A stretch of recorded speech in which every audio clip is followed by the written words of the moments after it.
Hello everyone, मैं विनय पांडे और आप देख रहे हैं आपका अपना YouTube channel target botany classes. कैसे हैं आप लोग? आई होप आप सब ठीक ही होंगे और मज़े में होंगे। और ठंड का मौसम आ गया है तो रजाई में घुसकर पढ़ाई कर रहे होंगे। तो हम लोग पिछले लेक्चर में शुक्रजनन नलिकाएं तथा शुक्रजन कोशिकाएं या जनन कोशिकाएं और अवलंबन कोशिकाओं को देख चुके हैं। और उसके बाद फिर अगला हेडिंग आता है वृषण जालक। तो आइए उसे देखते हैं, उसके बाद फिर आगे का लेक्चर कंटिन्यू करते हैं।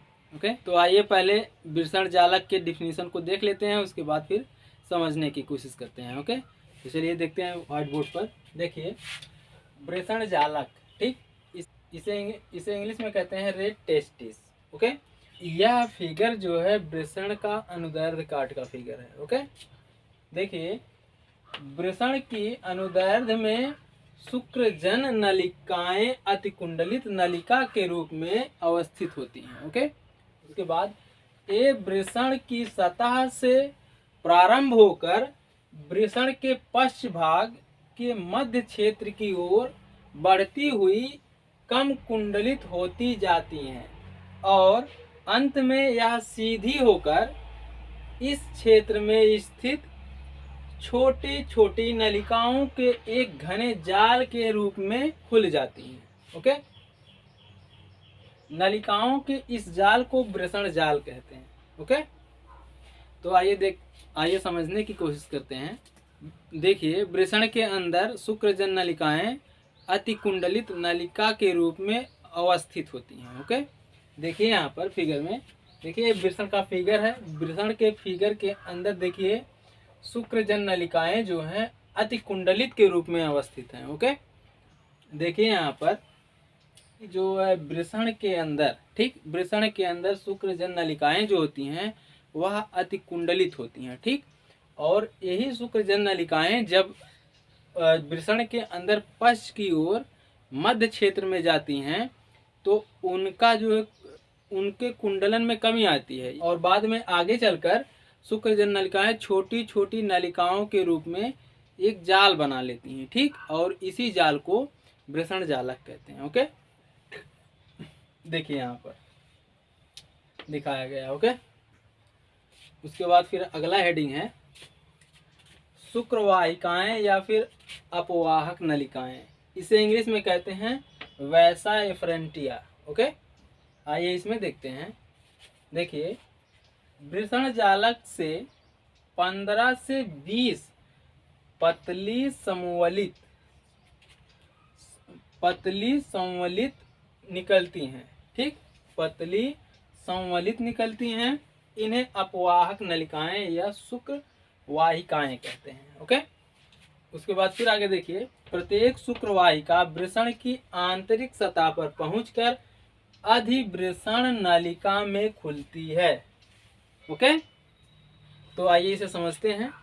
देखिए शुक्रवाहिकाएं या फिर अपवाहक नलिकाओं में क्या होता है।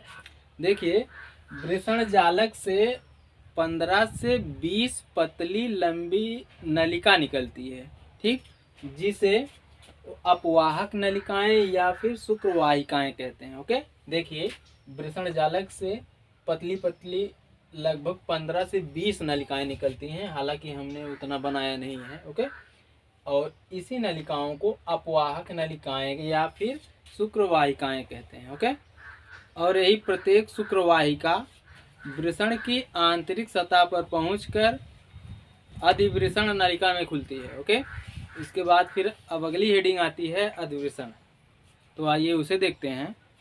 तो मानव जनन तंत्र में अगला हेडिंग नंबर 3 अधिवृषण या फिर इसे इपीडायडिमिस भी कहते हैं। ओके, अधिवृषण को इपीडायडिमिस भी कहते हैं, इसको नोट करके रखिएगा। चलिए देखते हैं। देखिए अधिवृषण में देखिए सुन लीजिए, वृषण के जस्ट पीछे अधिवृषण स्थित होता है। ओके, और यह अतिकुंडलित हो वृषण की नलिका जो होती है 6 मीटर लंबी होती है। ओके, और यह अत्यधिक कुंडलित होकर के 4 सेंटीमीटर लंबी चपटी कामा के आकार की एक संरचना बनाती है, जिसे अधिवृषण या फिर इपीडायडिमिस कहते हैं। ओके, और इपिडायडिमिस या फिर अधिवृषण जो होता है वह 3 भागों में विभेदित होता है। नंबर ए है शीर्ष भाग या कैपट इपिडायडिमिस। ओके, कैपट इपिडायडिमिस जो होता है अधिवृषण का सबसे मोटा भाग होता है। ओके, तथा वृषण के ऊपरी भाग पर स्थित होता है और इसी शीर्ष या फिर कैपट इपिडायडिमिस में अपवाहक नलिकाएं भी स्थित होती हैं। ओके, देख लीजिए, देखिए यह वृषण का फिगर है। वृषण के जस्ट पीछे अधिवृषण है। तो अधिवृषण का जो शीर्ष भाग होता है ये ऊपर वाला भाग मोटा होता है और इसे ही शीर्ष भाग या कैपट इपिडायडिमिस कहते हैं। ओके, और इसी कैपट इपिडायडिमिस में अपवाहक नलिकाएं खुलती हैं। ओके, उसके बाद फिर नंबर बी है अधिवृषण काय या कार्पस इपिडायडिमिस। ओके, तो इसमें भी थोड़ा जान लेते हैं। अधिवृषण काय जो होता है पतला होता है, चपटा होता है तथा वृषण के पश्च भाग में होता है। देखिए यहाँ पर ये वृषण है, वृषण के पश्च भाग में पतला सा और चपटा जो है इसी को कहते हैं अधिवृषण काय। ओके, उसके बाद फिर नंबर सी आता है पश्च भाग या फिर कार्डा इपिडायडिमिस। ओके, तो इसमें भी थोड़ा जान लीजिए। पश्च भाग जो होता है वह पतला होता है तथा वृषण के निचले भाग पर पाया जाता है। ओके, और अधिवृषण नलिका की भित्ति में बाहर की ओर मोटी पेशी का अस्तर होता है तथा अंदर की तरफ स्यूडो स्ट्रेटिफाइड कॉलुमनर इपिथीलियम का अस्तर होता है।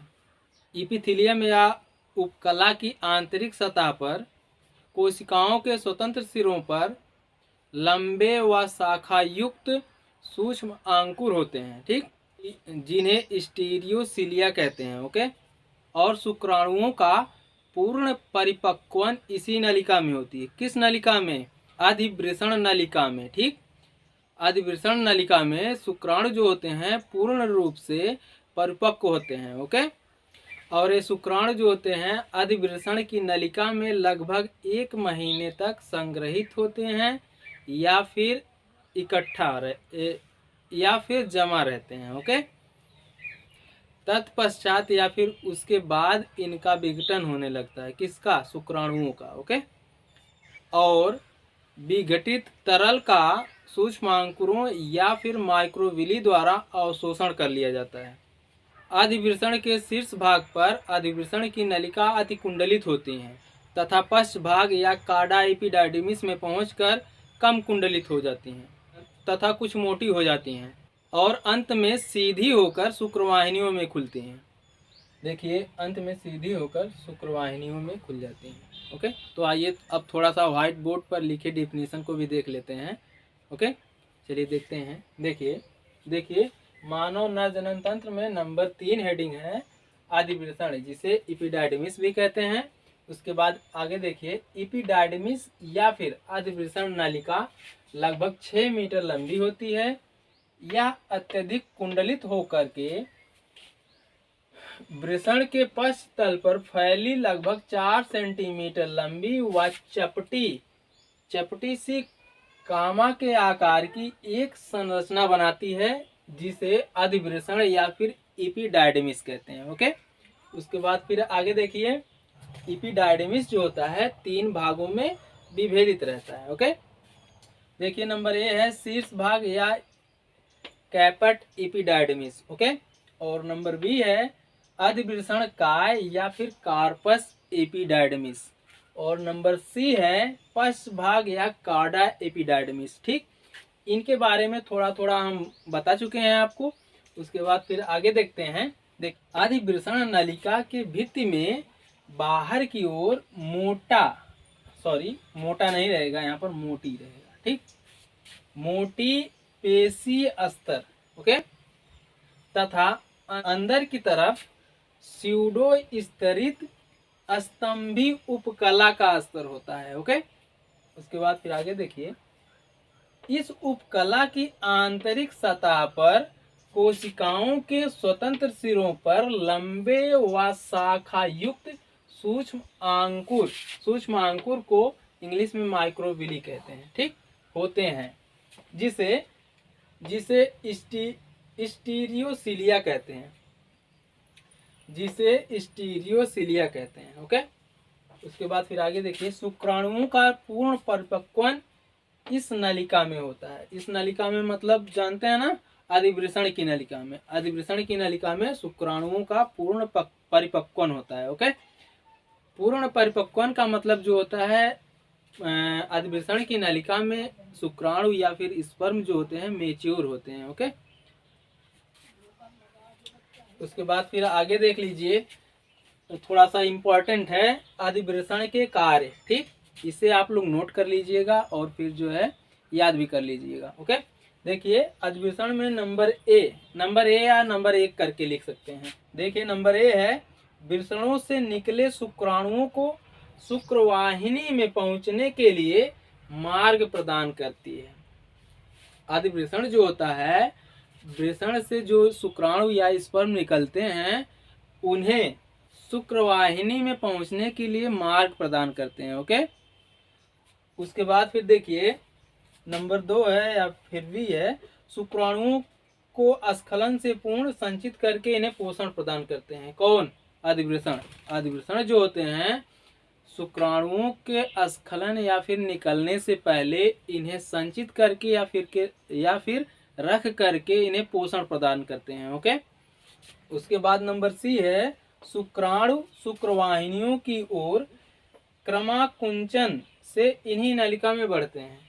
शुक्राणु जो होते हैं शुक्रवाहिनियों में क्रमानुकुंचन के द्वारा आगे बढ़ते हैं। ओके, क्रमानुकुंचन जो होता है एक गति होती है, एक गति होती है जिसके माध्यम से जो है शुक्राणु आगे की तरफ मूव करते हैं। ओके, उसके बाद फिर आगे देखिए नंबर डी है, शुक्राणुओं का परिपक्वन इसी भाग में होता है। ये तो हम आपको बता चुके पहले कि अधिवृषण की नलिका में जो है शुक्राणुओं का पूर्ण परिपक्वन होता है। ओके, उसके बाद एक इम्पॉर्टेंट हेडलाइन है, उसे भी याद रखिएगा, इसे नोट कर लीजिएगा। देखिए, भ्रूण में उपस्थित वोल्फियन वाहिनी, इसे इंग्लिश में कहते हैं वोल्फियन डक्ट। ठीक, वयस्कों में अधिवृषण शुक्रवाहिनी व शुक्राशय का निर्माण करती है। ओके, भ्रूण में उपस्थित वोल्फियन वाहिनी जो होता है वयस्क में अधिवृषण शुक्रवाहिनी तथा शुक्राशय का निर्माण करता है। ओके, तो आज के लिए बस इतना ही। अभिमन्यु जी की कही गई एक बात हम आपसे कहना चाहते हैं कि हिम्मत से हारना, लेकिन हिम्मत कभी मत हारना।